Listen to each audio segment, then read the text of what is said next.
Ahoy, mateys! It's Mrs. Croteau and her crew, and we're gonna read you the story, How I Became a Pirate, by Melinda Long and David Shannon.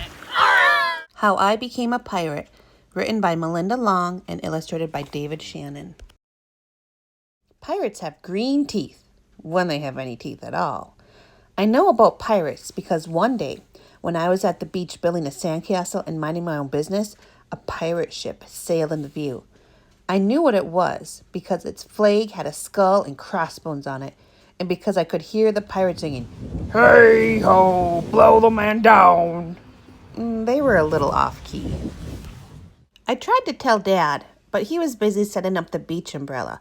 I tried to tell Mom, but she was busy slathering my baby sister with sunblock.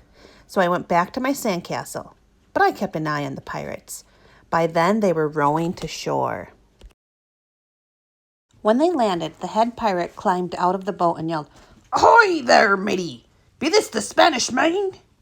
"No," I said. "This is North Beach." "Oh, shiver me timbers," the pirate said. "We must have taken a wrong turn at Bora Bora." He walked around my sandcastle. He looked at the moat and then yelled back to his crew, "He's a digger, he is, and a good one to boot." What a boot! The others agreed. "What be your name, matey?" The head pirate asked. "Jeremy Jacob, sir," I told him. "Well, Jeremy Jacob," he said, "you're looking at Braidbeard and his crew. We've been needing a digger like yourself. We've a chest of treasure to bury." "Aye, treasure!" The others shouted. "You're coming with us," Braidbeard told me. I didn't think Mom and Dad would mind, as long as I got back in time for soccer practice the next day. That's how I became a pirate.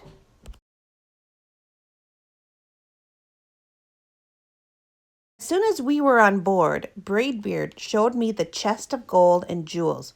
"Got to find a safe place for this here treasure.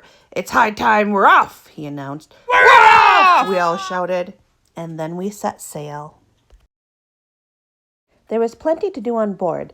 The pirates taught me to sing sea chanties. The louder, the better, and to say real pirate stuff like landlubber and scurvy dog. By dinner time, I could speak pirate perfectly. I also learned pirate manners.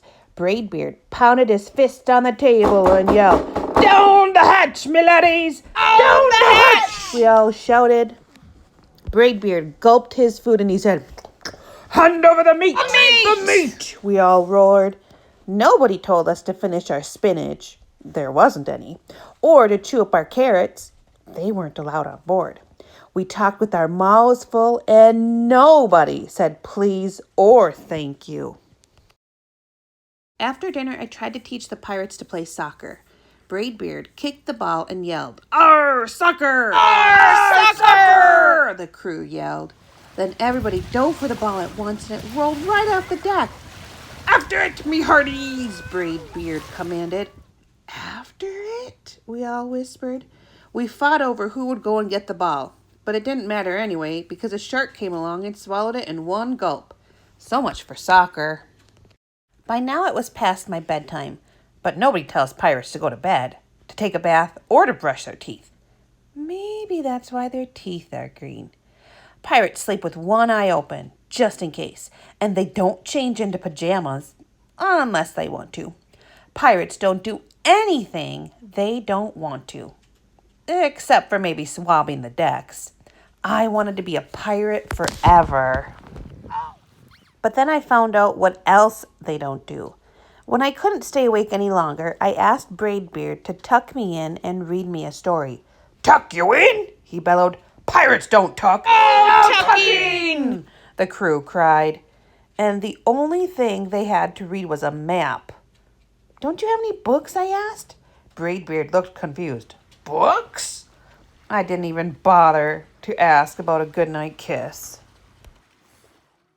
It wasn't easy to fall asleep without a story, but I was finally dozing off when a storm broke.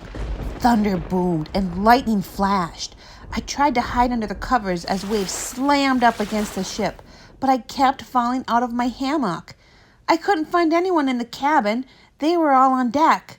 "Lower the sails!" Braidbeard shouted. Batten down the hatches!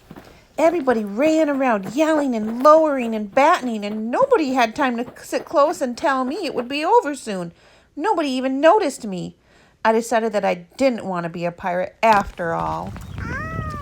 Just then, flash, crash, crack. Lightning hit the mast and split it right down the middle. "What do we do now?" yelled one of the pirates. We'll have to turn back, Called another. but the treasure! Hollered Braidbeard. Where will we bury the treasure? I stepped forward. "Maybe I can help!" I shouted over the wind. "I think I know the perfect digging spot!" When the storm was over, we rowed back to shore and buried the chest. We drew a map so that we could find the treasure again, but I don't think I need it. After that, the pirates repaired the ship and got ready to set sail. Before they left, Braidbeard handed me a flag and said, You make a fine pirate, Jeremy Jiggup. Guard that treasure well. We'll be back to get it soon enough. "Soon enough," the crew repeated. And if you ever need us, Braidbeard added, just run the Jolly Roger up yonder pole. Up yonder pole! The others shouted. And maybe I will, but not today. I have soccer practice.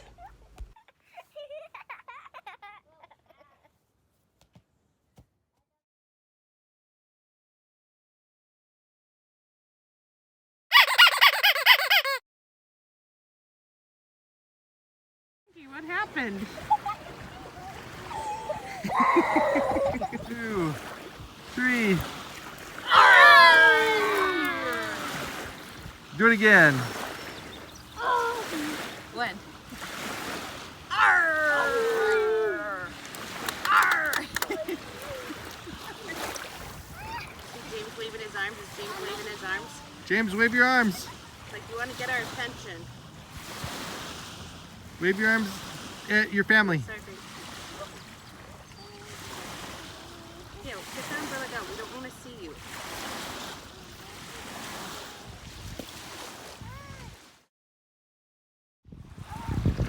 Oh!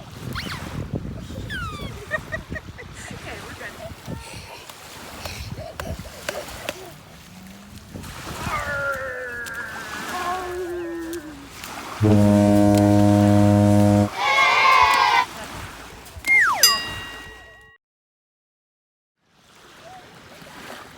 Shut up!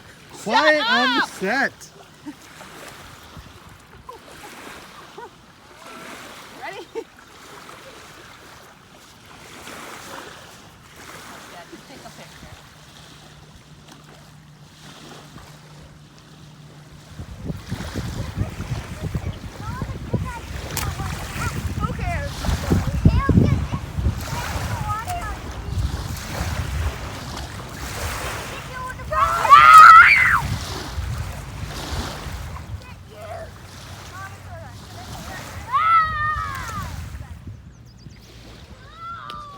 Everybody runs towards that other log. To the other log. Okay, let's go. Run. Where are we gonna go? Go!